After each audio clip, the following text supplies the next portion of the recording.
As the story opens, we see a man named David driving a car. Snow blankets the city, and amidst the snowstorm, the government has banned everyone from traveling on the roads. Nevertheless, David stops at a restaurant owned by Anna, and his hotel is not busy because many people avoid going out in the storm. The hotel staff is also on leave. Anna was about to leave too, but she stayed after seeing David. She brings David's order and we notice that she is very nervous. She keeps receiving calls repeatedly. Her eyes suddenly dart to the window. A car has stopped outside, which frightens Anna even more. The caller has now arrived. As soon as this man enters the hotel, he begins to intimidate Anna, demanding to meet his daughter, and Anna is his ex-wife. This man is a drug addict, so the court has prohibited him from seeing his daughter. Before he can beat or harass Anna, David, who was sitting behind, tells him to stop. David's intervention engages Anna's husband. In his rage, he confronts David, but David remains calm, telling him he has two options: either fight and go to jail, or go home, quit his addiction, and regain custody of his daughter from the judge. Fearing David might call the police, the husband leaves quietly. Anna relaxes after he leaves. All this happened because of David. David's wisdom diffused the situation easily. Anna couldn't help but be impressed by David. She sits and talks to David, learning he is married. Anna's ex-husband, while leaving, had broken David's car mirror, but David remains silent about it. He tapes the mirror and moves on. The storm rages on, making it hard to continue. David's car is also low on fuel. He stops to refuel, and during this time, Anna's ex-husband passes by. Still angry at David, he plans to attack him. But before he can act, a police car arrives at the fuel station. David, having refueled, drives away. Anna's ex-husband starts chasing him, and David notices this. He realizes it's the same man from the hotel, now bent on revenge. To evade him, David speeds up. After creating some distance, he pulls his car over and turns off the lights, hoping the man won't see him in the dark. His plan works. The man drives past without noticing the car. David fears the man will resume the chase. To hide, he takes a small, slippery road through the woods. In the deserted area, David's car slips and crashes. He tries to get the car back on the road,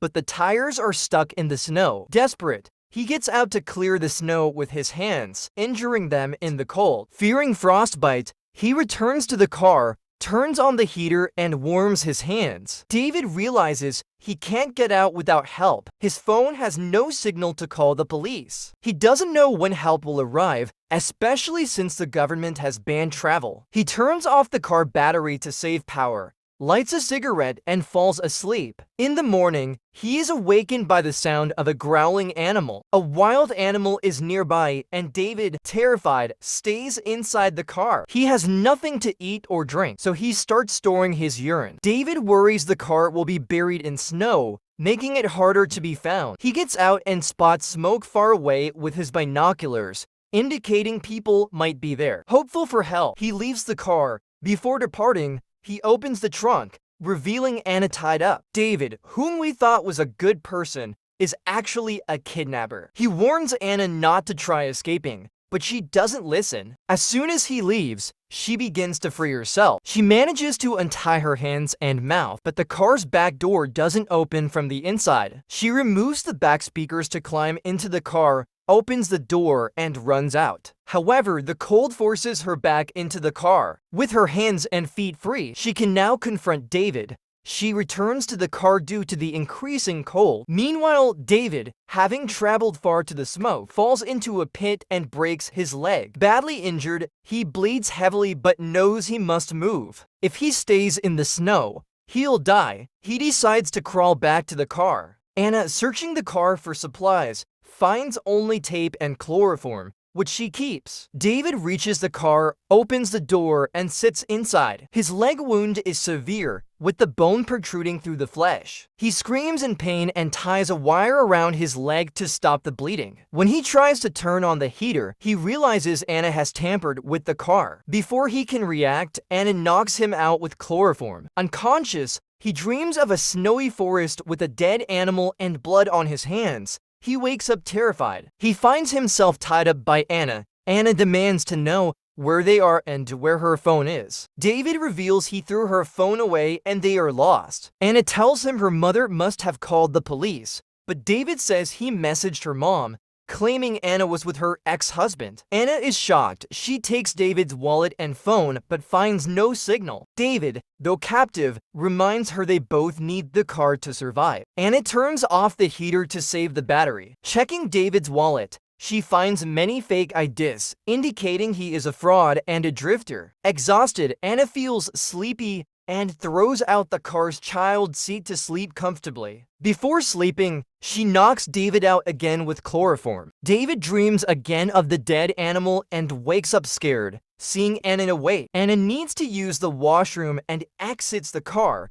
Taking advantage, David locks her out. Anna, angry, knows she needs to get back inside to survive. She uses the discarded child seat to break the car window and re-enters. The broken window lowers the car's temperature significantly. She tries to strangle David with a seat belt, but stops herself. Realizing the cold could kill them, Anna seals the windows with tape. She finds many photos of herself and her family on David's phone, proving he had been stalking her. In the car, she discovers IDs of many girls, realizing she is not David's first victim. David is a serial killer. Anna demands to know how many girls he has killed. David replies he can't remember. He recounts his first murder, deceiving a girl by posing as a noble family man. After offering her a lift, he scared her with his words and killed her with a knife. He admits to countless murders. Anna, terrified, tapes his mouth. David falls asleep and Anna tries to rest. Suddenly, someone attacks the car. They think it's a wild animal, but realize it's a human-like creature. Anna starts the car and honks to scare it away. David blames Anna for attracting the creature, but Anna reminds him it's his blood that drew it. David's wound has turned black, indicating he might die soon. Anna tells David the creature is a spirit that kills bad people. It appears in their dreams before attacking. David, having seen the creature in his dreams, is terrified. Their car battery dies. Turning off the heater, they huddle together for warmth. David, feeling near death, explains his murderous motives. His cruel mother turned him into a killer. His first victim was his mother, and killing girls made him feel strong. Anna shares her story of her abusive father, who was jailed after she spoke out. David seems remorseful, but he's manipulating Anna. He frees his hands and tries to strangle her. Anna, barely alive, sees the spirit open the car door. It takes David, allowing Anna to lock herself in the car trunk. As the storm ends, snowplows find the car. The driver sees David's remains but finds Anna in the trunk. Barely alive, she is rescued, ending the film.